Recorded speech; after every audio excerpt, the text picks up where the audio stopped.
Hi, today I'm going to demo soldering the ear post onto your earring. Two types of ear wire I'm going to show today. One that's just a straight, and then an ear post that has a little round pad on it, right there. And my little skull that I'm going to solder him to has some depth, which is great for doing this kind, because I like to put a little divot in the back that the ear post could set into.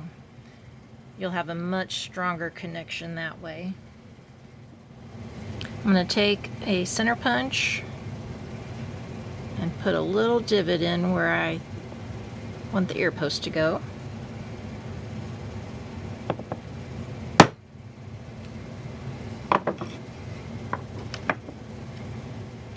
If I take my ear post and come over to my drill bit gauge, I'll see that it fits this very last slot, which is number 60 drill bit. It could be a little bit of a tighter fit, so a number 61 drill bit would actually be ideal. So I'm going to drill a tiny hole. I'm not going all the way through, and that'll be the trick, is just going in enough for that ear post to set.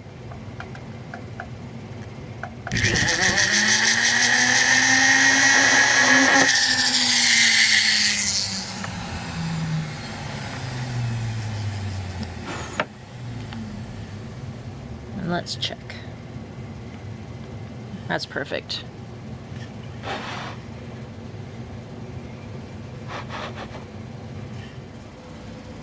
So I've gotten to where I really like using this easy solder paste that I get from Santa Fe Jeweler Supply for my ear post.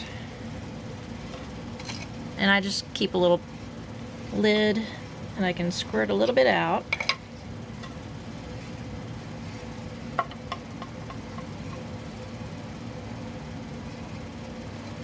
And then I can just dip the ear post into that and get a little bit of solder paste on there. And we have the hole drilled. That might be a little too much solder. Doesn't take a lot. I can just stand this up in the hole that we drilled.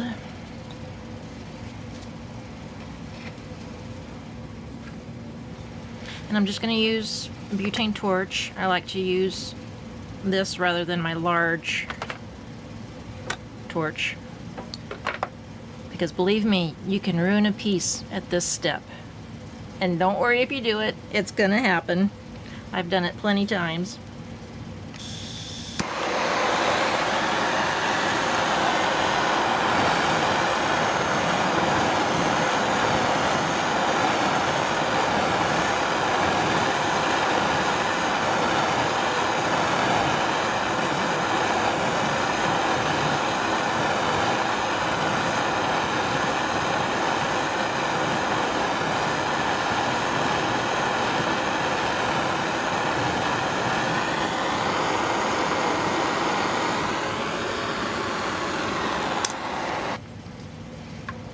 And I do like to keep my solder pick handy, because if you saw, it just started to lean a little bit right at the end when that solder flowed. But there we go. Give it a quench in the water, and then we can pickle it.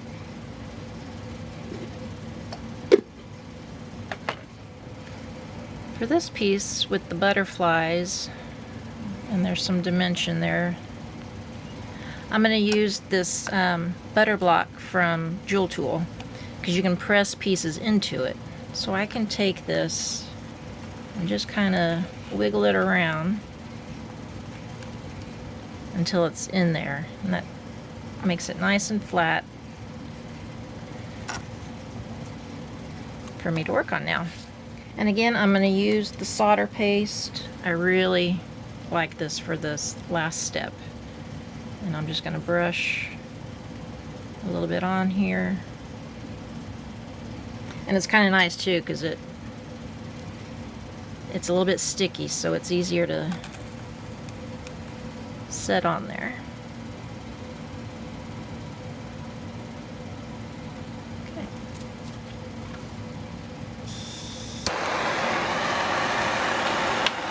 solder pick in hand.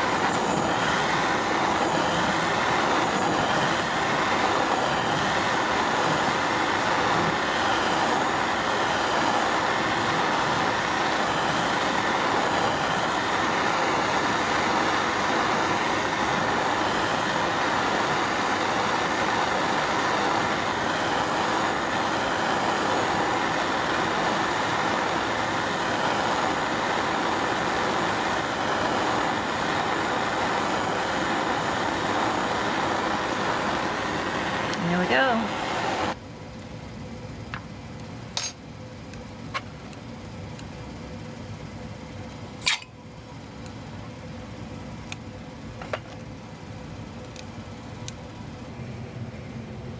If your earring that you're working on doesn't have the depth of, say, this piece, and it's more like this, you can still hit it with a center punch or a nail setter and get just enough of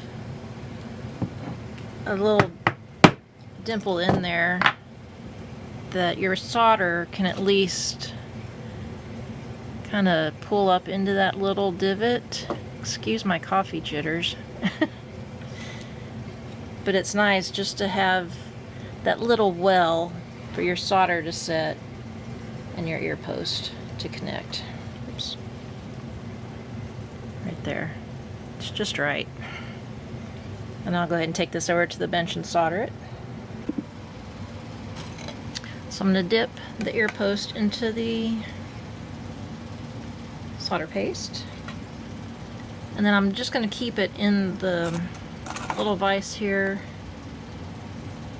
so that it can stand and I'm not holding it. Because if you do drink a lot of coffee like I do, you're shaking and trying to hold the ear post in place. It usually doesn't work well.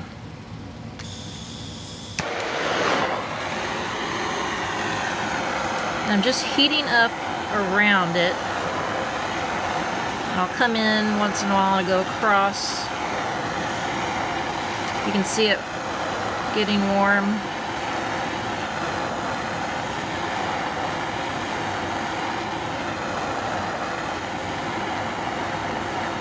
And there it went.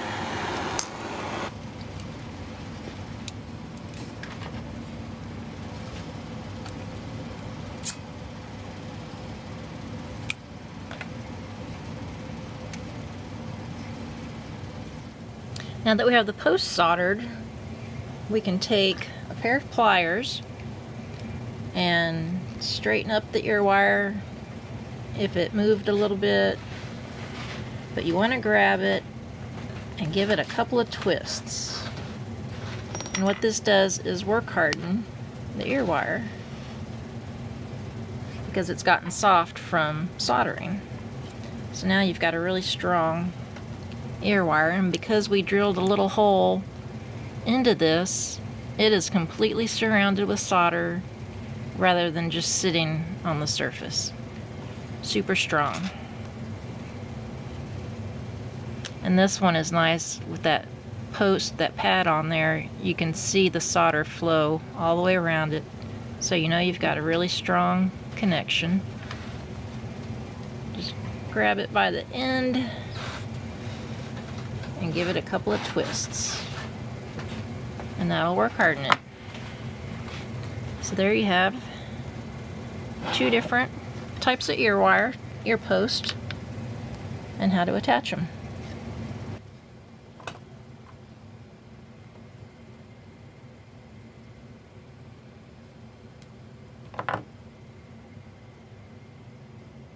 And that's also a good test to make sure that you have a good solder joint, is when you twist that. If it stays in place, you've got a great solder joint.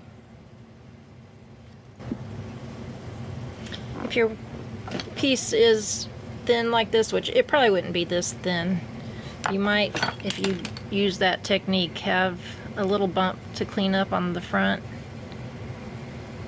If you were doing something this thin though, I would use the ear wire with the post, with the pad on it.